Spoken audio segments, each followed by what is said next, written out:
Hi, in this video, I'll go through a typical work problem that's encountered in a calculus class. The general idea is this.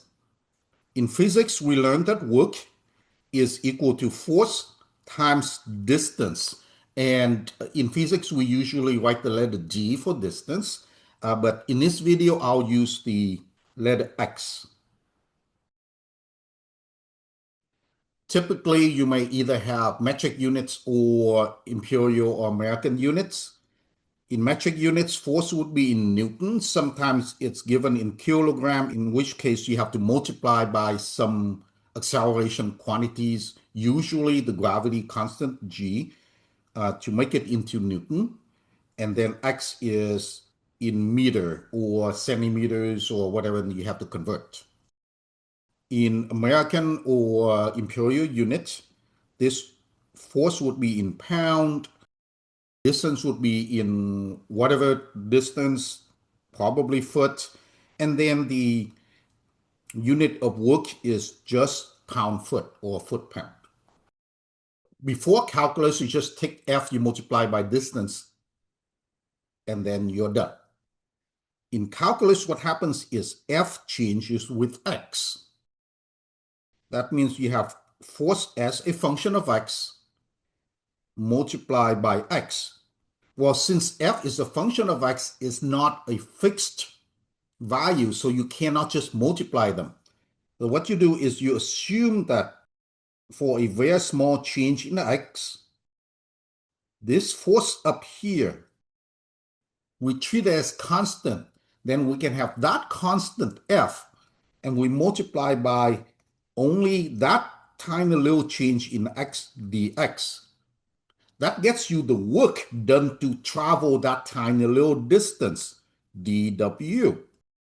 And then if you want all of the work required to travel all of this distance from A to B, then you take integral from A to B of the dw of the small w. That means you take integral from A to B of both sides. This side would get you all of the work w, and then on this side, you just work out the integral.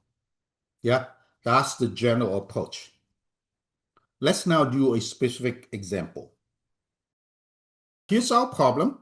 A cable that weighs 3 kilograms per meter is used to lift 800 kilograms of coal up a mine shaft 200 meters deep. Find the work done. Let's draw a diagram. I recommend that in a calculus class, always draw diagrams. You have a cable, and you have 800 kilograms of coal, and you're lifting it up 200 meters. And then you have the cable itself weighs 3 kilograms a meter. Now, there's a question that you should always ask yourself for all of these applications of integral kind of questions. Eventually, you may get good at this and it won't be a conscious question anymore, but you'll be more subconscious. Your question you should ask yourself is, why is this even a calculus problem? Work is equal to force times distance. Why can't I just calculate the force, which in this case is 800 kilograms, plus 200 meters of cable?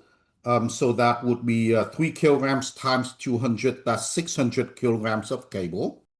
And I multiply by 200 meters. Well, these are in kilograms, so I just need to change it to newtons. So I need to multiply by the gravity constant, g. Why can't I just multiply this out and get my answer as 280,000 times g joules? And then I plug in the value for g, 9.8 meters per second squared. Why can't I just do that? Well, because as I pull up the 800 is still 800, but the weight of the cable is no longer 600 kilograms. It's less. So in this situation, the force required to pull up both the cable and the coil doesn't stay constant. It changes with time. That's why it's a calculus problem. We have a force that changes with distance. Once you realize that, then you know how to solve this problem. In fact, you know two different ways of solving this problem. The force here requires is the weight of the coil plus the weight of the cable and times the distance. That will be work.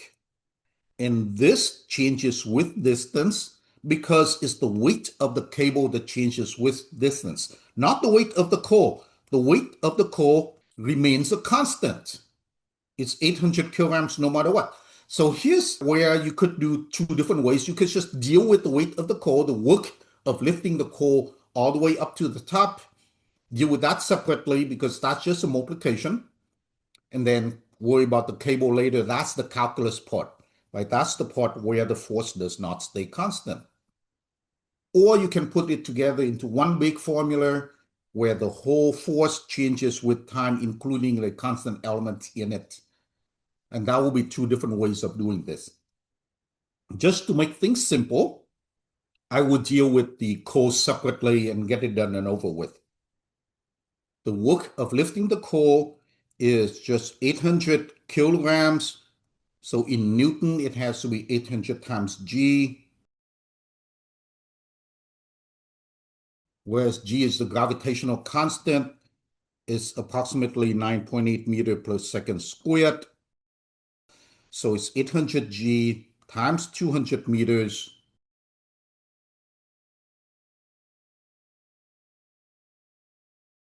And it works out to be 160,000 G, where G is about 9.8, and therefore it's 1,568,000 joules approximately. That's the work of lifting the coil. Now let's deal with the cable separately. The cable needs to go up a shaft that's 200 meters, and it changes in weight over time. It's heavier down here and lighter up here. And let's take a look at a situation in between.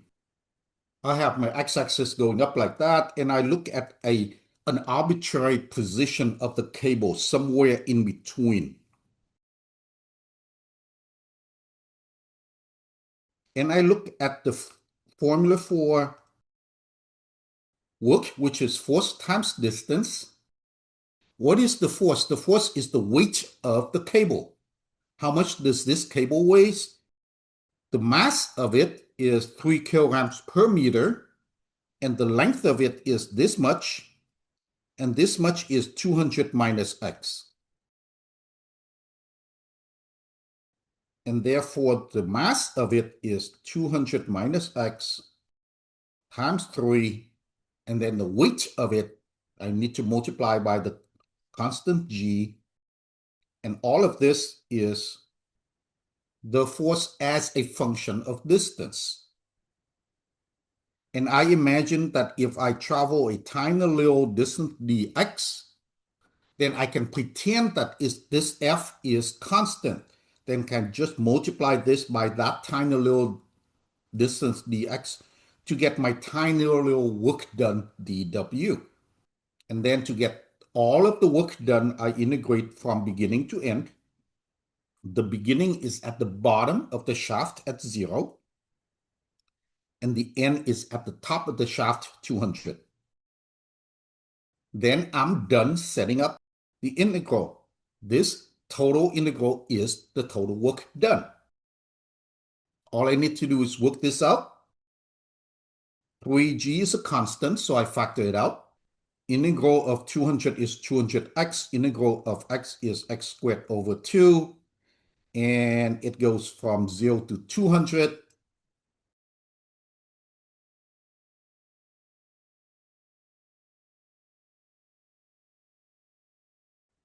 At x equals 200, I have all of this, and at x equals 0, I have just 0. I got 60,000 G. I plug in 9.8 for G, I get approximately 588,000 joules. That's the work needed to lift the cable. And I have 1,568,000 for the coal. So total work is the 1,568 for the coal plus the 588,000 for the cable.